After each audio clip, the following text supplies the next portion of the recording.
Monti Ossenfort ain't messing around, baby. You are Locked On Cardinals, your daily Arizona Cardinals podcast.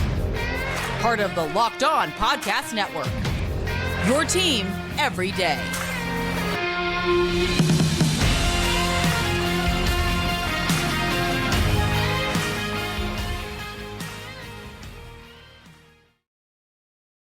Come in, Locked On Cardinals.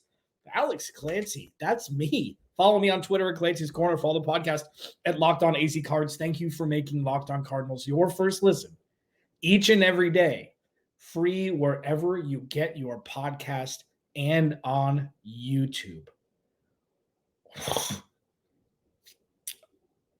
I mean, in what was a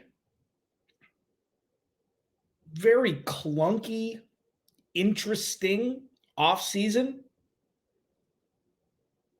Monti Ossenfort just turned on the jet fuel. A lot has happened since we talked last here on Locked On Cardinals. This episode of Locked On Cardinals, though, is brought to you by the Game Time app. Download the Game Time app, create an account, and use code Locked On NFL for $20 off your first purchase. Last minute tickets, lowest price, guaranteed. Okay. Isaiah Simmons is now a New York Giant. Josh Jones is now a Houston Texan. Let's take a second here to kind of, this all happened over the last couple hours. And the Josh Jones one happened very recently. Like 10 minutes before I started recording this podcast, I'm like, let's just wait to see if anything else could potentially fall. And then, oh boy, Alberto, it did. All in all, Monti Ossenfort is just completely unraveling and undoing everything Steve Keim did. And when I say everything, I mean almost everything. No Zach Allen, no Byron Murphy. They kept Budda Baker, gave him a little extra cheese this year, made it fully guaranteed. Gave him incentives for 2024. Josh Jones, gone. Isaiah Simmons, gone. Zach Allen, gone. Byron Murphy, gone. Since 2018, through the 2021 draft, Steve Keim drafted 30 players. 7 are still on the roster. Kyler Murray is the only player from the 2019 draft still on the roster. Monti Ossenfort says, it's clean house time, thank you, please. And this is where we are. Okay. But the actual moves themselves, Isaiah Simmons traded for a 7th round pick in 2024. This is one that has people kind of up in arms like, man, they should have gotten more for him. Why? How? He hasn't been a good player. The flashbulb moments for Isaiah Simmons have been great. The interception, Sunday Night Football, that was flexed due to the pandemic against Seattle, ended up setting up a game winner for the Cardinals. Okay. Goal line stop against Derrick Henry in week 1 of 2021. Okay. Goal line stop against Trey Lance that the Cardinals won 17-10 at State Farm Stadium in 2021. Okay.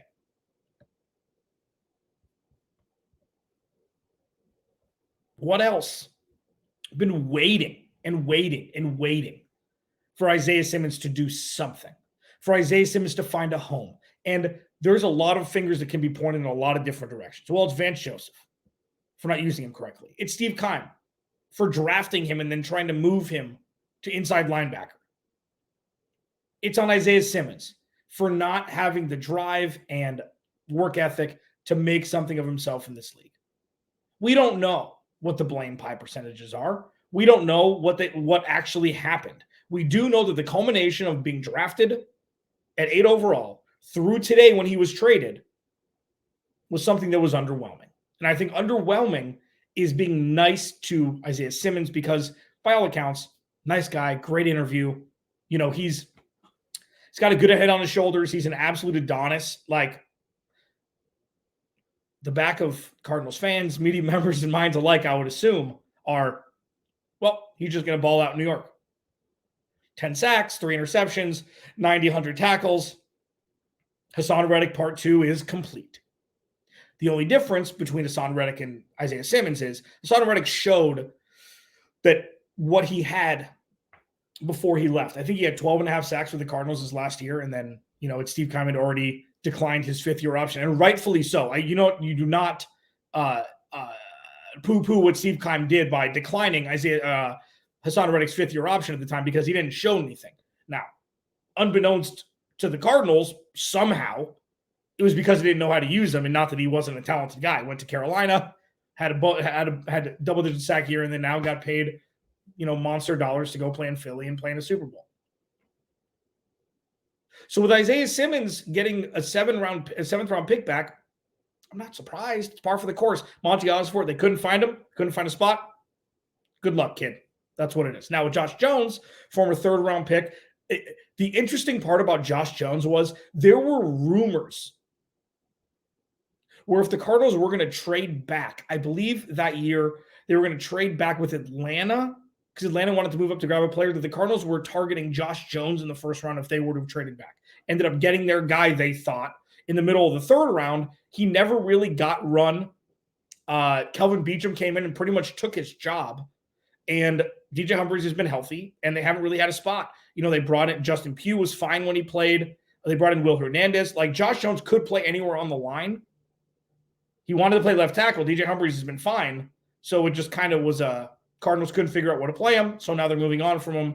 They're getting a fifth-round pick from Houston, and they're sending Josh Jones in a seventh to Houston. The Arizona Cardinals have the first, third, and fifth-round picks for the Houston Texans in 2024. I just looked it up. And remember, if those picks, say Houston has the worst record in the league, that's the first pick of the first round, the first pick of the third round, and the first pick of the fifth round. The Cardinals have 1.5 million draft picks in 2024 as it currently sits.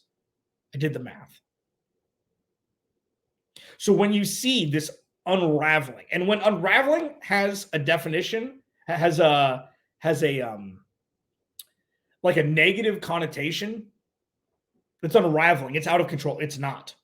Think of like a fruit by the foot. Monti Ossenfort took the Cardinals with Steve Keim and is slowly just unrolling, undoing everything that Steve Keim did. Hallelujah.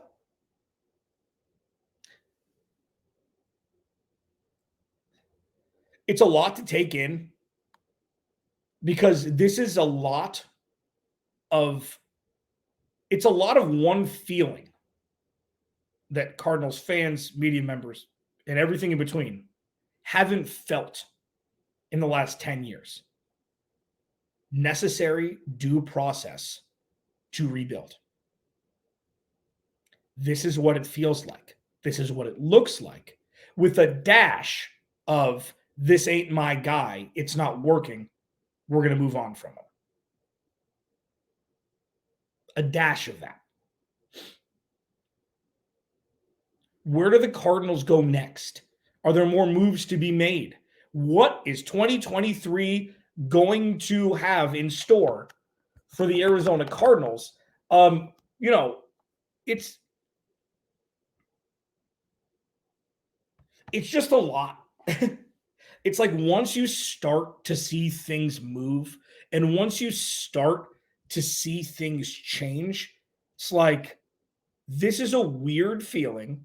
I don't know why I haven't felt this before, but this is something that is just new and unprecedented.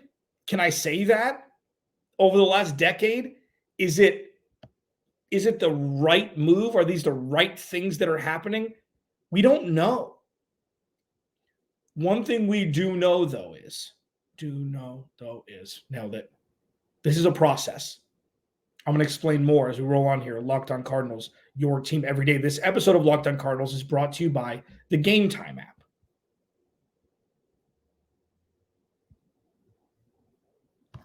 You like going to concerts? You like going to games? You like going to just events in general? Do ya? Me too. And buying tickets to your favorite events shouldn't be stressful. Game Time is the fast and easy way to buy tickets for all the sports, music, comedy, and theater near you with killer deals on last-minute tickets and their best price guarantee. You can stop stressing over the tickets and start getting hyped for the fun that you're going to have, okay? I'm going to San Diego in 5 or 7 days. I want to go see a comedy show. I'm going to go right to the Game Time app. I want to go to maybe a Padres Diamondbacks game. I'm going to go to the Game Time app. Like concerts, whatever it is, it's right at your fingertips. And it's awesome. There are flash sales and last minute tickets. Easy to find and buy tickets for every kind of event in your area. You can see seat view images. They've got you covered, man. Like, here's the thing. It's the fastest growing ticket app in the country for a reason. Okay. You can get images of your seat, as I mentioned, before you buy, so you know exactly what to expect when you arrive. You buy tickets in a matter of seconds, 2 taps, and you're set. Tickets are sent directly to your phone, so you never have to dig through your email. Download the Game Time app, create an account, and use code LOCKEDONNFL for $20 off your first purchase. Terms apply. Again, create an account and redeem code LOCKEDONNFL for $20 off. Download Game Time today. Last minute tickets, lowest price, guaranteed. Locked On Cardinals, your team every day. Things are a-changing in the valley. Things are a-changing in the desert. And it's awesome. There's, like, before I move on to the actual process, the bigger picture stuff, as the Cardinals have a joint practice with the Minnesota Vikings today, Colt McCoy looks terrible, Hollywood Brown looks slow, Greg Dortch looks good, and so does Clayton Tune. When will people start to listen to me that Clayton Tune is the best option at quarterback? And it's not close. I don't understand the hesitancy. That's the old head thought process that has poisoned the Arizona Cardinals pretty much since its inception. Safe. Go safe. And drafting Kyler Murray was a little different. But you wish the best for Isaiah Simmons. This isn't like oh, you know what? Paul Goldschmidt, go win a World Series somewhere else. You deserve it, bud. It's not that. Just after what happened to Haason Reddick, it's just like, go get yours. Go get yours, 9. Like, it's just go flourish. Go with the wizard Wink Martindale over in New York and just go eat. Josh Jones, we'll see.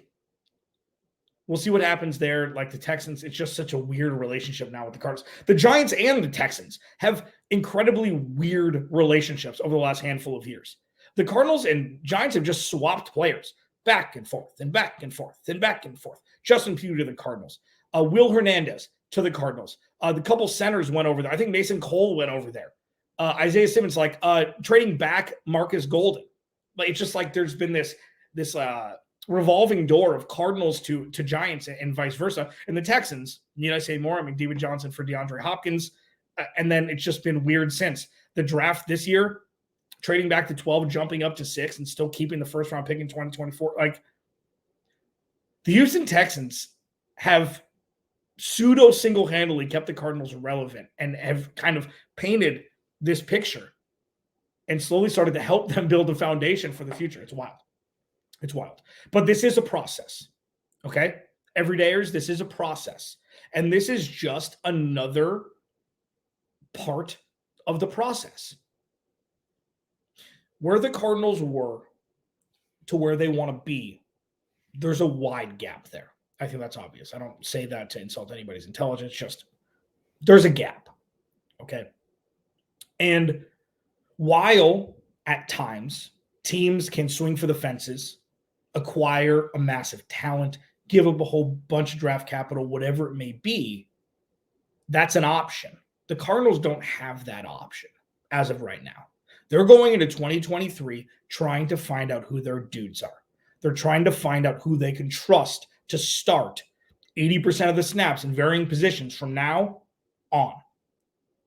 And as of right now, there are 3 players on this roster, 4 on this roster, 5, that you can trust every play to be a difference maker for you. or as much as humanly possible with user error included. Budda Baker and Jalen Thompson, DJ Humphries, Kyler Murray,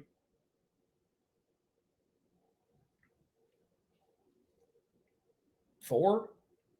And quarterback's weird, like it's guys that I call them set and forget guys. Everydayers, if you've been here since 2017, first of all, thank you. Second of all, that's one of my coined phrases here. If this is your first listen, you want to become an everydayer, set and forget. Pillars of the team where you don't have to look over your shoulder and be like, oh, is that person doing their job? 4. They start 22.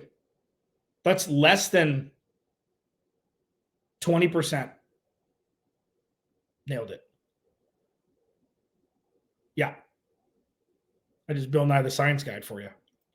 It's like 18% of the starting roster that you trust to do their jobs. So yes, this is a process. And moving on from Isaiah Simmons and Josh Jones, obviously the former has a bigger impact than the latter. Josh Jones never really got a shot. Isaiah Simmons got the wrong chances and the wrong roles. But this is just another indicator that there is a plan. And it's not just throwing stuff at a wall and see what sticks, getting lucky, trading for a veteran. That's not something that Monti Ossenfort is adhering to. With that, because we are August 24th, okay, football season hasn't started yet for 2023, the Cardinals, all joking aside, are amassing a massive amount of premium draft capital in 2024. They've got theirs and Houston's first. They have they have their own second. And they have theirs, Houston's, and Tennessee's third. 3 teams who could very well miss the playoffs. So going into next year, with there being some more salary cap room, a lot more will be known, like, okay, this is going to happen here, this is going to happen here. Kyler Murray's the guy, he's not whatever. We are starting to see Monti Ossenfort chip away at what needs to change in an effort to position the Cardinals for success in the future.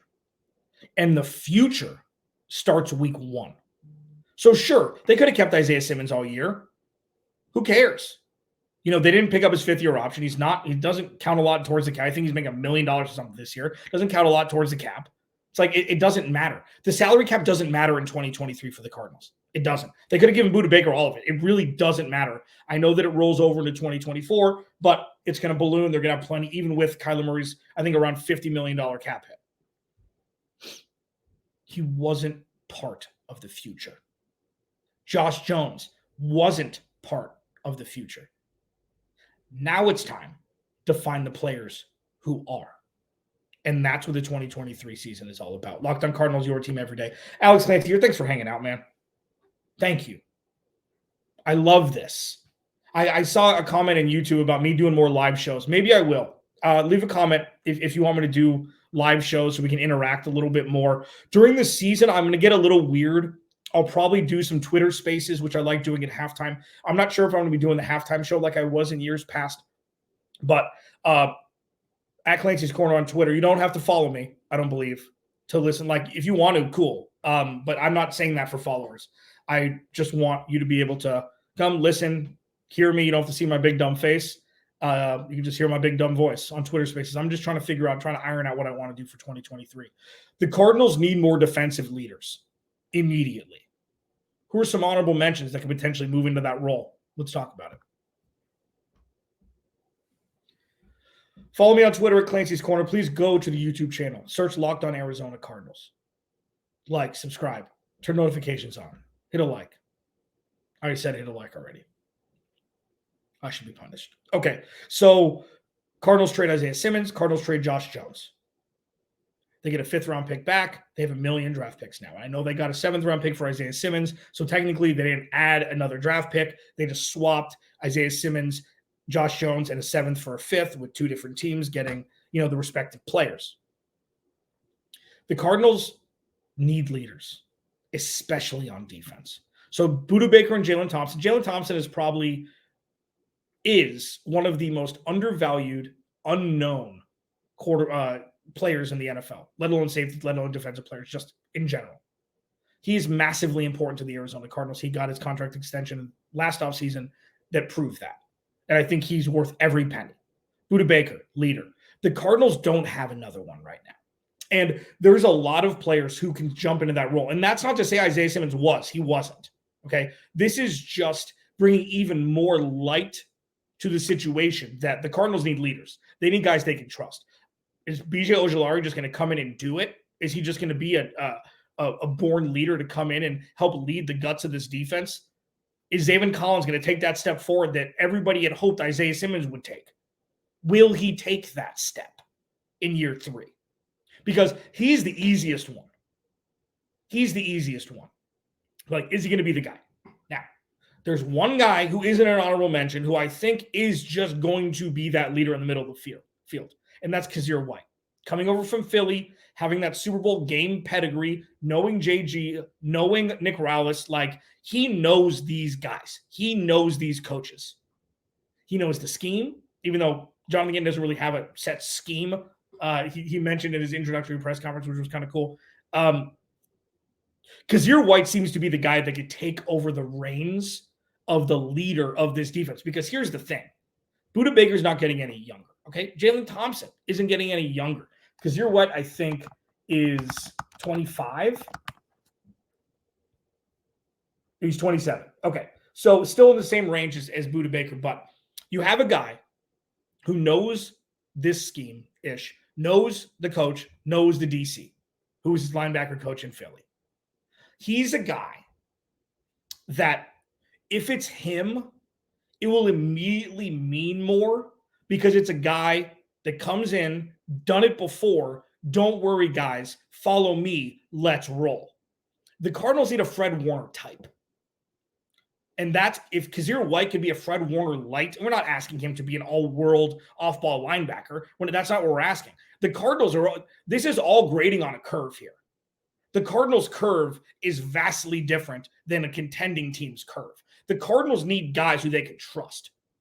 And if Kyzir White can come in and be the leader for this team and allow Budda Baker just to do his thing, obviously he'll still be Budda Baker, be a locker room leader, on the field leader, whatever, lead by example and through his voice. But if Kyzir White can come in, a guy that hasn't been on this team before, saying, listen, this is how it's done. Follow me. Let's roll. I think that would have more of an impact than even if it was Zaven Collins. And who knows if Zaven Collins is safe? We have no idea if he's going to be an Arizona Cardinal come the end of this season.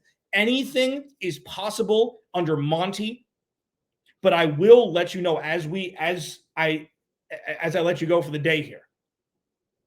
Just because Monti Ossenfort didn't draft a specific player doesn't mean he's automatically going to move off from him because it's not my guy. That's one of the dumbest, laziest things that people say. If you're a good player and you're adaptable and you get better and you grow, GMs aren't just going to trade you because they didn't draft you. But Isaiah Simmons gone, Josh Jones gone, Zaven Collins. We'll see. Kyzir White would be my takeover as the leader of this defense. Stand side by side with Budda Baker and rebuild this organization, rebuild this defense from the ground up. I think it would be massively beneficial for the Cardinals if it panned out that way. I was saying to you, Locked On Cardinals. I'll talk to you tomorrow.